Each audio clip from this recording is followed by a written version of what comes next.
प्रबंधन के अंतर्गत आज का हमारा टॉपिक है नियुक्तिकरण या स्टाफिंग कहते हैं उसको। अब देखो नाम से ही स्पष्ट हो रहा है नियुक्तिकरण या स्टाफिंग।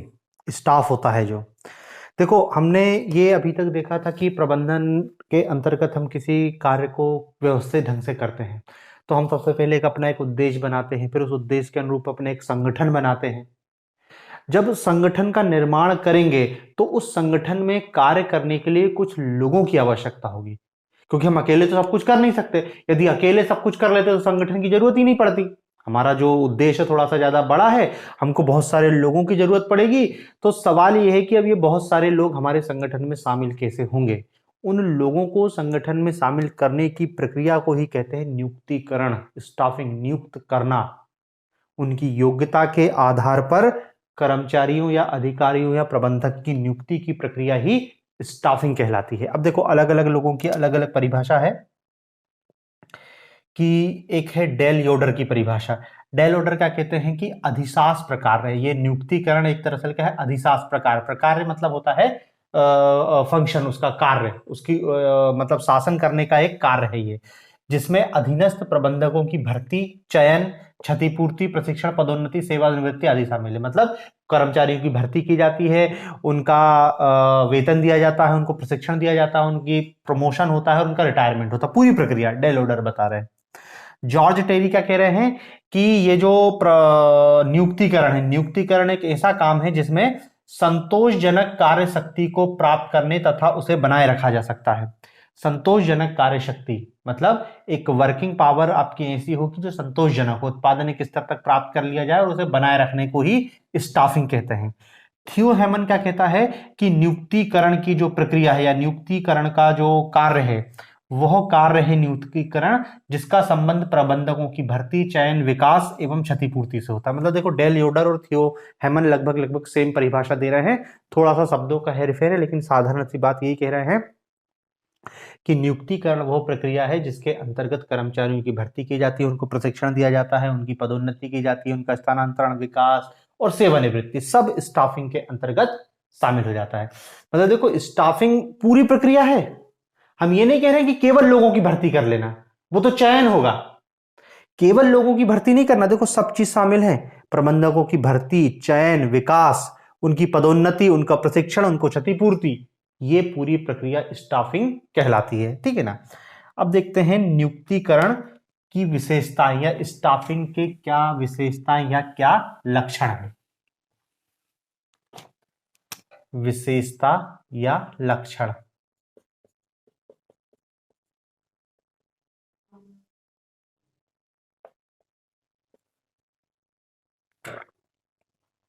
देखो पहली विशेषता यह है कि जो स्टाफिंग या नियुक्तिकरण है ये प्रबंधक का मुख्य कार्य है।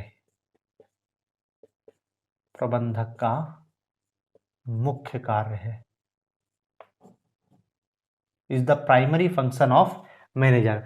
मतलब क्या है कि कोई भी संगठन होगा, उस संगठन में कार्य करने के लिए कुछ कर्मचारियों की आवश्यकता होगी, तो उसमें उस संगठन में काम करने के जो लोग होंगे उनको शामिल करना, उनके बारे में सारी व्यवस्था करना, ये किसकी जिम्मेदारी है, उस संगठन के प्रबंधक की।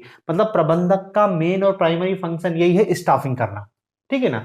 तो ये स्टाफिंग का पहला आपने लक्षण या विशेषता बता दी। दूसरी जो विशेषता इसकी बताई गई है कि ये विभिन्न स्तरों पर होती है। विभिन्न स्तरों पर, स्तरों पर मतलब संगठन में ऊपर से लेके नीचे तक, कि भाई आपको अधिकारी भी भर्ती करने हैं, आपको कर्मचारी भी, आपको मजदूर भी, आपको टेक्नीशियन भी, तो लेके क्या कह रहे हैं कि विभिन्न स्तरों पर ये स्टाफिंग की प्रक्रिया चलती है। तीसरा, ये स्टाफिंग की प्रक्रिया एक सतत प्रक्रिया है, कभी रुकने वाली नहीं है। भाई आपने कुछ कर्मचारियों की भर्ती किया, उनको फिर प्रशिक्षण दोगे, कुछ को प्रमोशन दोगे, कुछ का रिटायरमेंट होगा और फिर कुछ की नियुक्ति होगी। तो समझ रहे ना कि कंटिन्यू प्रोसेस चलने वाली है। ऐसा नहीं कि एक बार नियुक्त करके उनको प्रशिक्षण देके और भूल गए। आपको लगातार उत्पादन बढ़ाना है तो उनको लगातार प्रशिक्षित करना पड़ता है, मतलब वो सतत प्रक्रिया है।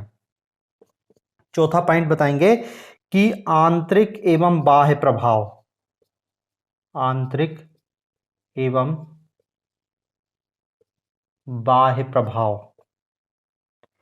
देखो आंतरिक एवं बाह्य प्रभाव से कहना क्या चाहते हैं कि नियुक्तिकरण की जो भी प्रक्रिया होती है वो या तो आंतरिक नियुक्ति होती है या बाह्य नियुक्ति होती है। दो रूपों में अभी होती है नियुक्ति, आंतरिक या बाह्य। कहना क्या चाह रहे हैं, देखो बाह्य नियुक्ति तो हम समझते हैं जिसको कहते हैं सीधी भर्ती। सीधी भर्ती, आप लोग जो परीक्षा की तैयारी कर रहे हो वो दरअसल क्या है, बाह्य नियुक्ति है, डायरेक्ट रिक्रूट होती है। लेकिन एक होती है आंतरिक भर्ती। आंतरिक भर्ती में होता क्या है कि भैया जो कर्मचारी हैं जो संगठन में काम कर रहे हैं उन्हीं का स्थानांतरण और उन्हीं की पदोन्नति की जाती है। ठीक है ना, इस कर्मचारी को उठा के उधर से उधर, इधर से इधर, एक को प्रमोट कर दिया, यही कहलाती है आंतरिक। तो ये आंतरिक एवं बाह्य दोनों टाइप की नियुक्तिकरण की प्रक्रियाएं होती हैं। और पांचवा पॉइंट है मानवीय तत्वों का आधार। मानवीय तत्वों का आधार। मानवीय तत्वों का आधार। मानवीय तत्वों का आधार क्या है कि भैया देखो जो भी नियुक्तिकरण की प्रक्रिया जो भी संगठन में हो, जिस संगठन में भी स्टाफिंग की प्रक्रिया चल रही है उसका मुख्य आधार होता है मानव संसाधन का विकास, मानव संसाधन को कुशल बनाना।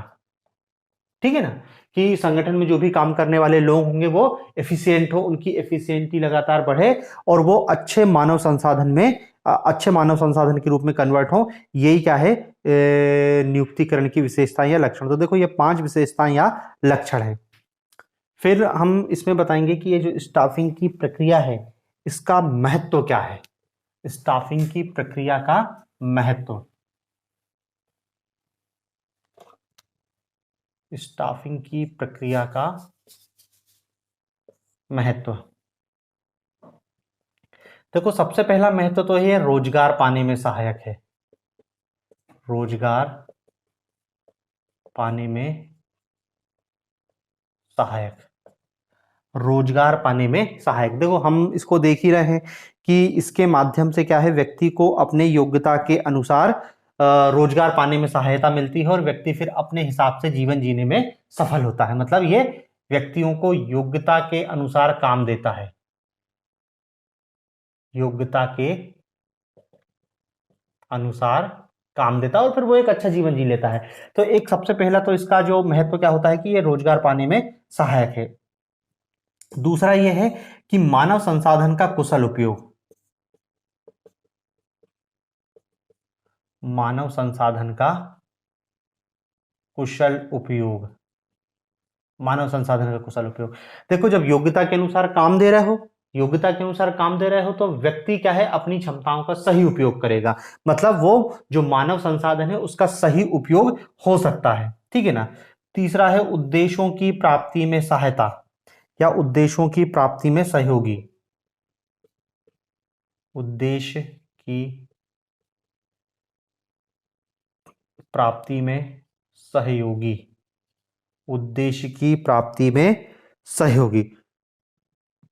देखो हमने देखा था कोई भी संगठन का एक कॉमन गोल होता है और चूंकि आप संगठन में स्टाफिंग की प्रक्रिया अपना रहे हो, स्टाफिंग की प्रक्रिया में क्या है मानव संसाधन का कुशल उपयोग होता है। तो जब आप मानव संसाधन का कुशल उपयोग करोगे तो स्वाभाविक सी बात है कि आपको उद्देश्य या लक्ष्य की प्राप्ति में यह प्रक्रिया सहयोगी होगी। चौथा इसका महत्व है कार्यों में दक्षता। यह भी सिंपल सा दिख ही रहा है, कार्यों में दक्षता। जब योग्यता के अनुसार काम मिलेगा, मानव संसाधन का कुशल उपयोग होगा तो कार्यों में दक्षता आएगी, वर्क इन एफिशिएंसी तो अपने आप आई जाएगी। और पांचवा है संगठन को जीवंत रखने में सहयोगी। संगठन को जीवंत रखने में सहयोगी। देखो पहले बताया स्टाफिंग एक स्वतंत्र प्रक्रिया है, कोई कर्मचारी भर्ती हो रहा है, कोई रिटायर हो रहा है, कोई प्रमोट हो रहा है, कोई सेवानिवृत्त हो रहा है, प्रक्रिया लगातार चल रही है। तो यह संगठन क्या है जीवंत बना हुआ है। यदि ये प्रक्रिया रुक जाएगी तो आदमी संगठन के फिर धीरे धीरे कम होना चालू होते जाएंगे, तो एक क्या है मृत प्राय संगठन के रूप में कन्वर्ट हो जाएगा। ठीक है ना। तो ये नियुक्तिकरण की प्रक्रिया के आवश्यक तत्व या उनका महत्व है। नियुक्तिकरण के तत्व या महत्व क्या है। अब है इस नियुक्तिकरण की प्रक्रिया क्या होती है, स्टाफिंग की प्रक्रिया। प्रोसेस ऑफ स्टाफिंग, नियुक्तिकरण की प्रक्रिया। तो देखो, प्रक्रिया से मतलब यह होता है कि कर्मचारियों की नियुक्ति कैसे की जाती है और कैसे आगे की प्रोसेस की जाती है, इस सबको ही नियुक्तिकरण की प्रक्रिया कहते हैं। मतलब ये जो पूरी प्रोसेस है वो होती कैसे है। तो देखो, इसको कुछ चरणों में बांट के बताया गया है। जैसे सबसे पहला इसका चरण होता है मानव शक्ति की आवश्यकताओं का आकलन। मानव शक्ति की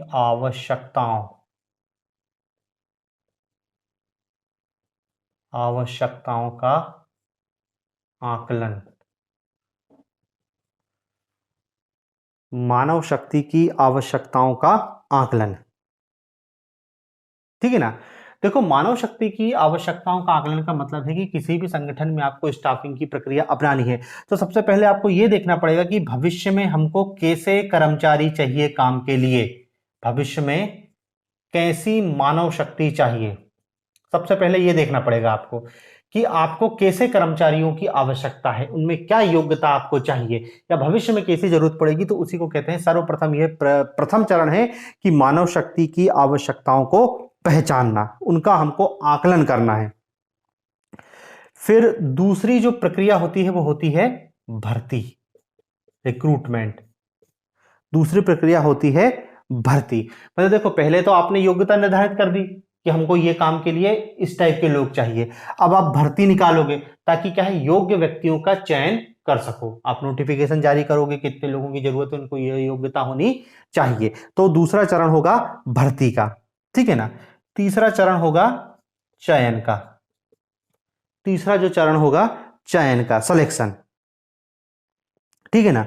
चयन मतलब वही, आपने रिक्रूटमेंट निकाला, रिक्रूटमेंट की एक प्रोसेस तय की, उस प्रोसेस के तहत आप कर्मचारियों का चयन करोगे। हो सकता है आप रिटर्न एग्जाम लो, इंटरव्यू लो, फिजिकल लो, जैसी आपकी योग्यता होगी। पहले योग्यता बताओगे, फिर भर्ती करोगे, फिर चयन करोगे। और चौथी जो प्रक्रिया होती है उसको कहते हैं अनुस्थापन। अनुस्थापन एवं अभिविन्यास। अनुस्थापन एवं अभिविन्यास। अनुस्थापन एवं अभिविन्यास, ओरिएंटेशन एंड सेटलमेंट, ठीक है ना। देखो, आपने भर्ती निकाल के चयन कर लिया लोगों को, तो चयन करने के बाद सबसे पहले आप उनको क्या है, ओरिएंटेशन प्रोग्राम में भेजोगे। ओरिएंटेशन मतलब क्या, संगठन के बारे में बताओगे, संगठन के उद्देश्य बताओगे, संगठन में काम करने वाले अपने अधिकारियों के बारे में बताओगे कि ये फलाने अधिकारी, ये एमडी है, ये काम करेगा, तुमको इसके प्रति जवाबदेह होना है। पूरी प्रक्रिया को समझाओगे। ये पूरी प्रक्रिया समझाना ही क्या कहलाता है, अनुस्थापन एवं अभिविन्यास। समझ गए ना, कि कंपनी के बारे में संक्षिप्त विवरण देना, कौन अधिकारी है, कौन सहकर्मी है, क्या कार्य है, आपका क्या कार्य है, सारी चीजें हैं। पांचवा जो चरण आता है उसको कहते हैं प्रशिक्षण एवं विकास। प्रशिक्षण एवं विकास। कर्मचारी की भर्ती कर ली, अब उसको कार्य से संबंधित क्या है, ट्रेनिंग दी जाएगी। ट्रेनिंग नियुक्तिकरण की प्रक्रिया का एक अनिवार्य चरण होता है। मतलब देखो, बिल्कुल सामान्य सी प्रोसेस हो रही है जो हम देख रहे हैं, हम तो इससे गुजर ही रहे हैं ना, हम लोग तो तैयारी कर ही रहे हैं, तो देख ही रहे हैं कि कैसे भर्ती, पहले योग्यता निर्धारित होती है, फिर भर्ती निकलती, फिर चयन होता है, फिर अनुस्थापन एवं अभिविन्यास संगठन के बारे में बताया जाता है, और फिर प्रशिक्षण एवं विकास के लिए उनको भेजा जाता है।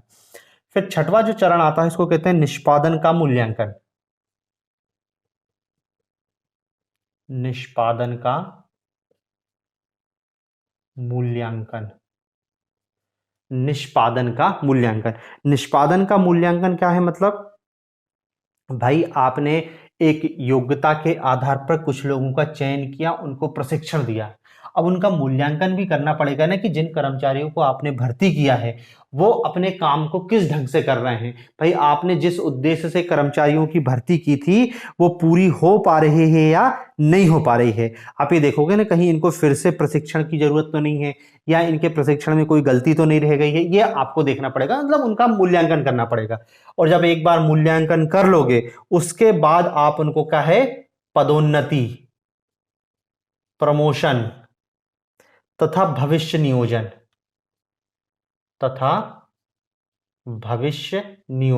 भाई आपने उनके कार्यों का मूल्यांकन कर लिया और लग रहा है कि सही काम कर रहे हैं, तो आप उनको प्रमोट करना पड़ेगा, प्रमोट करना पड़ेगा। और आप ये देखोगे कि भविष्य में इनसे और कैसे काम लिए जा सकते हैं, ठीक है ना। और 8वां जो चरण आता है उसको कहते हैं पारिश्रमिक।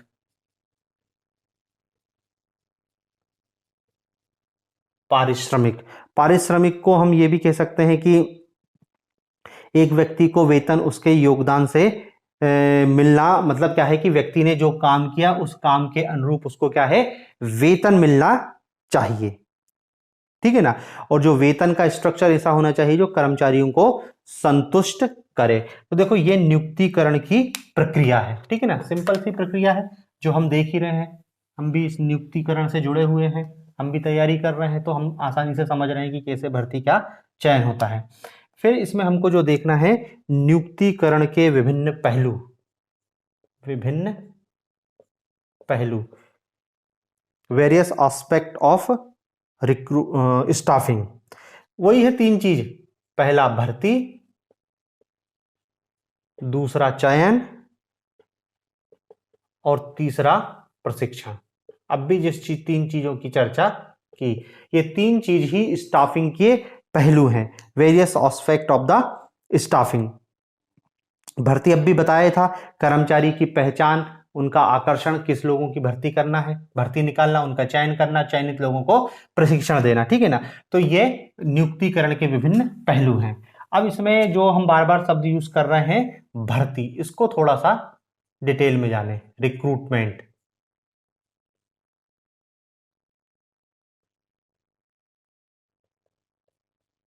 रिक्रूटमेंट, इसको थोड़ा सा डिटेल में जाने कि ये रिक्रूटमेंट की क्या प्रोसेस होती है, भर्ती होती क्या है, ठीक है ना। तो देखो भर्ती, अब इसकी परिभाषा हमको कोई याद नहीं रखनी, सामान्य सा समझ रही है कि किसी भी संगठन में जब योग्य लोगों का चयन करना होता है तो उसके लिए क्या है, रिक्रूटमेंट जारी की जाती है, भर्ती नोटिफिकेशन आता है, उसी को कह रहे हैं भर्ती।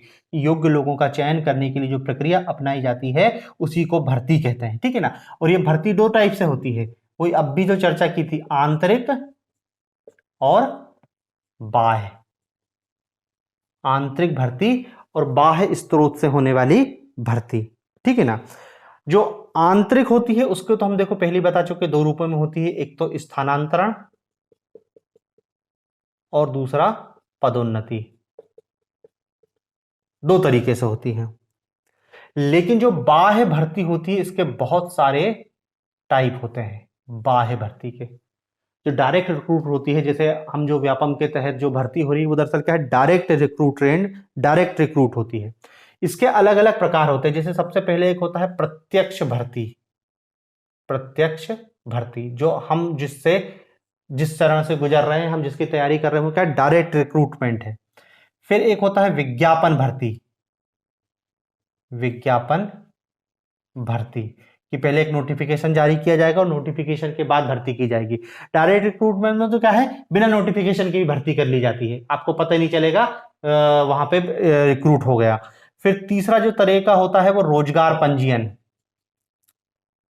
रोजगार कार्यालय, इससे भी होती थी, अब आजकल तो बंद हो गई, लेकिन पहले रोजगार कार्यालय से मंगा लिया जाती थी लिस्ट और सीधे लोगों को रिक्रूट कर दिया जाता था। फिर है स्थापना एजेंसी। स्थापना एजेंसी, बहुत सारी ऐसी एजेंसी हैं जो रिक्रूटमेंट संबंधी डाटा उपलब्ध कराती है, तो उनके माध्यम से किया जाता है। फिर एक और तरीका होती है ठेकेदारी। ठेकेदारी वही संविदा पे कह लो, ठेके पे कह लो, या फिर डेली वेजेस कह लो, कुछ भी कह लो, दैनिक वेतन भोगी, ये सब क्या है, इसी के अंतर्गत आते हैं, ठीक है ना। ठेकेदार समझ ही गए होंगे कि ठेकेदारी से क्या कहना चाह रहे हैं। फिर एक और तरीका होता है जिसको कहते हैं वेब भर्ती। वेब भर्ती, वेब भर्ती, वेब भर्ती भी कुछ नहीं है, क्या है कि इंटरनेट के दौर में, मतलब इंटरनेट के माध्यम से नोटिफिकेशन निकाल देना, बात खत्म है। वही जो विज्ञापन भर्ती है ना, वही इंटरनेट के माध्यम से हो रही है, उसी को कह रहे हैं अपन, ठीक है ना। और फिर एक होती है महाविद्यालयों से भर्ती। महाविद्यालयों,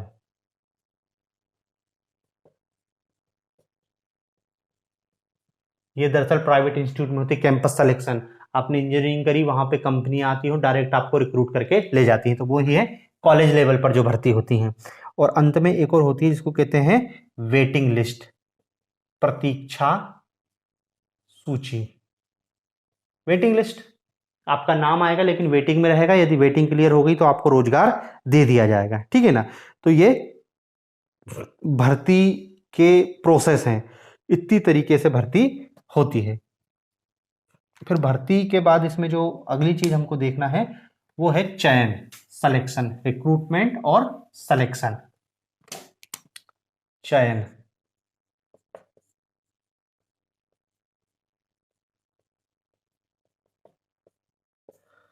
चयन, ठीक है ना। देखो जो भर्ती निकाली गई है उस भर्ती के तहत योग्य उम्मीदवार, सर्वाधिक योग्य उम्मीदवार का चयन ही चयन कहलाता है। सर्वाधिक योग्य उम्मीदवार को ढूंढ के लाना, उसी को कहते हैं हम चयन। मतलब योग्य उम्मीदवार को खोजने की प्रक्रिया ही चयन कहलाती है, ठीक है ना।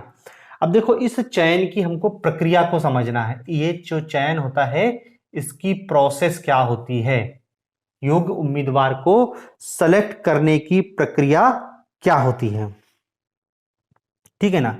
सबसे पहले देखते हैं प्रारंभिक क्रिया, प्रारंभिक प्रक्रिया, प्रारंभिक प्रक्रिया। प्रारंभिक प्रक्रिया के तहत क्या है कि सबसे पहले तो आप आवेदन प्राप्त करो, आवेदन प्राप्त, योग्य उम्मीदवार सभी लोगों से आप बोलोगे क्या है, फॉर्म भरो, उन फॉर्मों की आप छटनी करो, और छटनी के बाद हो सकता है कि आप एग्जाम कराओ, या उन जो छटनी वाले उम्मीदवार हैं जिनके फॉर्म सही पाए गए उनको डायरेक्ट आप इंटरव्यू के लिए बुला सकते हो। तो ये प्रारंभिक चरण होगा। फिर दूसरा चरण होगा क्या, चयन परीक्षा, चयन परीक्षा। देख ही रहे हैं कि पहले फॉर्म भरवा लिया, फिर देख लिया कि बहुत सारे लोग आ गए हैं, तो भैया अब एक लिखित परीक्षा का आयोजन करवाया जाएगा, ठीक है ना। लिखित परीक्षा, और लिखित परीक्षा में भी फिर वो होता है कि आप पहले प्री कराओ, फिर मेंस कराओ, फिर इंटरव्यू कराओ, या डायरेक्ट एक प्री ले लो और इंटरव्यू ले लो, या इंटरव्यू नहीं लो, जैसा भी होगा, सबका अलग अलग होता है। फिर तीसरी जो स्तर होता है उसको कहते हैं रोजगार साक्षात्कार, रोजगार साक्षात्कार। चयन परीक्षा के बाद व्यक्ति को एक साक्षात्कार के लिए बुलाया जाता है, साक्षात्कार का आयोजन किया जाता है, ताकि क्या है पता चल सके कि वो योग्य है या नहीं, ठीक है ना। फिर जब ये प्रोसेस भी कंप्लीट हो जाती है तब जो चौथे चरण की प्रोसेस होती है उसको कहते हैं संदर्भ और पृष्ठभूमि की जांच।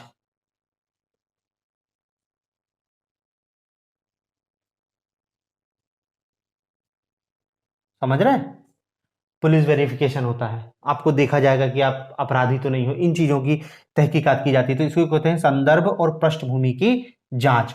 और फिर पांचवें स्तर पर होता है चयन निर्णय, चयन निर्णय। मतलब अब फाइनल लिस्ट जारी की जाएगी कि हाँ भाई इन सब में जो पास होता गया, पृष्ठभूमि भी जांच ली, अब इसको नियुक्ति दी जाती है। फिर इसमें होगा मेडिकल टेस्ट, चिकित्सा परीक्षा, मेडिकल टेस्ट होता है। चिकित्सा परीक्षा के बाद क्या है, फिर नौकरी का प्रस्ताव, नियुक्ति पत्र देते हैं ना, अपॉइंटमेंट लेटर, वही है नौकरी का प्रस्ताव। और आठवां होता है रोजगार का अनुबंध, रोजगार का अनुबंध।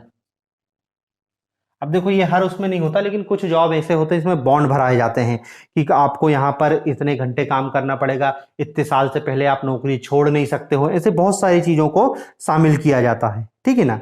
तो यही जो कह रहे हैं यही कहलाती है चयन की प्रक्रिया। फिर चयन की प्रक्रिया के बाद देखो भर्ती होगी, चयन की प्रक्रिया होगी, आपका सिलेक्शन हो गया, अब आपका क्या है, प्रशिक्षण, वही प्रशिक्षण एवं विकास, प्रशिक्षण एवं विकास, प्रशिक्षण एवं विकास। अब देखो प्रशिक्षण एवं विकास से मतलब क्या है? प्रशिक्षण एवं विकास का मतलब सीधे सीधे यही है कि आपने जो कर्मचारियों की भर्ती की है, उन कर्मचारियों की भर्ती करके उनको उपयुक्त प्रशिक्षण देके काम पे लगाया जाए, ठीक है ना। तो देखो प्रशिक्षण के लिए बहुत सारी विधियों को उपयोग में लाया जाता है, लेकिन मूल रूप से दो विधि होती है। एक होती है ऑन जॉब विधि, ऑन जॉब विधि। कर्मचारी का जो चयन किया गया है उनके प्रशिक्षण के लिए बहुत सारी विधियां होती हैं। उसमें होती है क्या है? On job method. इसको कहते हैं कार्यस्थल पर प्रशिक्षण, कार्यस्थल पर, कार्यस्थल पर ही प्रशिक्षण, ठीक है ना। अब देखो इसके अंतर्गत क्या क्या किया जाता है। इसके अंतर्गत आपको प्रशिक्षण कार्यक्रम होगा, प्रशिक्षण कार्यक्रम। प्रशिक्षण कार्यक्रम से कहना क्या चाह रहे हैं कि कर्मचारियों के अंदर ट्रेनिंग दी जाएगी, उनको अपनी कुशलता में वृद्धि करने का प्रयास कराया जाएगा। दूसरा कार्यक्रम होगा शिक्षण कार्यक्रम, शिक्षण कार्यक्रम। शिक्षण कार्यक्रम क्या है कि इस विधि में उच्च अधिकारी एक प्रशिक्षक के समान प्रशिक्षणार्थी सिखाता, मतलब वही सबको बिठा लिया जाएगा और टीचिंग कार्यक्रम होगा। फिर तीसरे स्तर पे क्या है? Internship, internship. इंटर्नशिप का मतलब क्या होता है कि अब उनको काम करने के लिए कहीं भेजा जाएगा, छोटी सी, मतलब अब ट्रेनिंग, ऐसा नहीं कि स्कूल जैसे पढ़ाएंगे, मतलब अब आपको डायरेक्ट काम करने के लिए भेजा जाएगा, कहीं पर इंटर्नशिप होगी।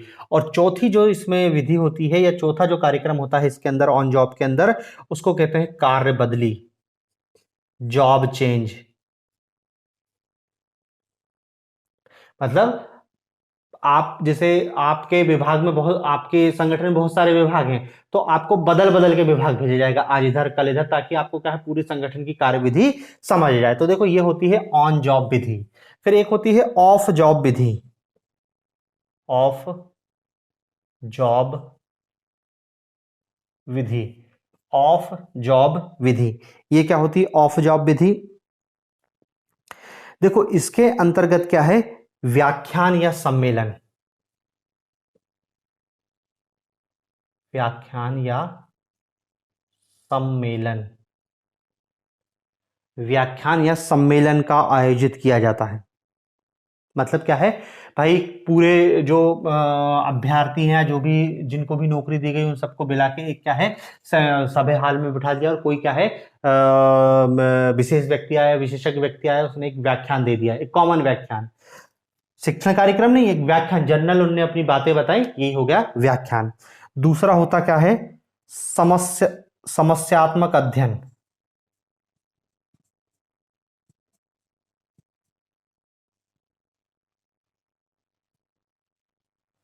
समस्यात्मक अध्ययन। समस्यात्मक अध्ययन का मतलब क्या है कि भैया कार्य करने के दौरान यदि आपको कोई समस्या जा रही है, तो उससे संबंधित इस कैटेगरी में वो काम किया जाएगा कि प्रैक्टिकल स्तर पे क्या प्रॉब्लम जाती है। तीसरा क्या है? कंप्यूटर प्रतिमान, कंप्यूटर प्रतिमान। कंप्यूटर प्रतिमान का मतलब क्या है? कंप्यूटर प्रोग्राम द्वारा वास्तविक स्थिति, मतलब अब कंप्यूटर की सहायता लेके आपको प्रशिक्षण दिया जाएगा। और चौथे नंबर पे आता है प्रकोष्ठ प्रशिक्षण, प्रकोष्ठ प्रशिक्षण। प्रकोष्ठ परीक्षण होता है मतलब कि जो कर्मचारी जहां पर काम करेगा वहीं पर क्या है, उसके लिए ट्रेनिंग की व्यवस्था करना, और ये जो ट्रेनिंग की व्यवस्था है ये कार्यस्थल पर या किसी दूसरी जगह ले जाकर भी इनको ट्रेनिंग दी जाएगी, ठीक है ना। देखो ये प्रक्रिया क्या है? नियुक्तिकरण की प्रक्रिया कहलाती है। देखो ओवरऑल हमको जो समझना क्या है वो सीमित रूप में आप ये समझ लो कि नियुक्तिकरण क्या होती है, ये मैंने बता दिया था।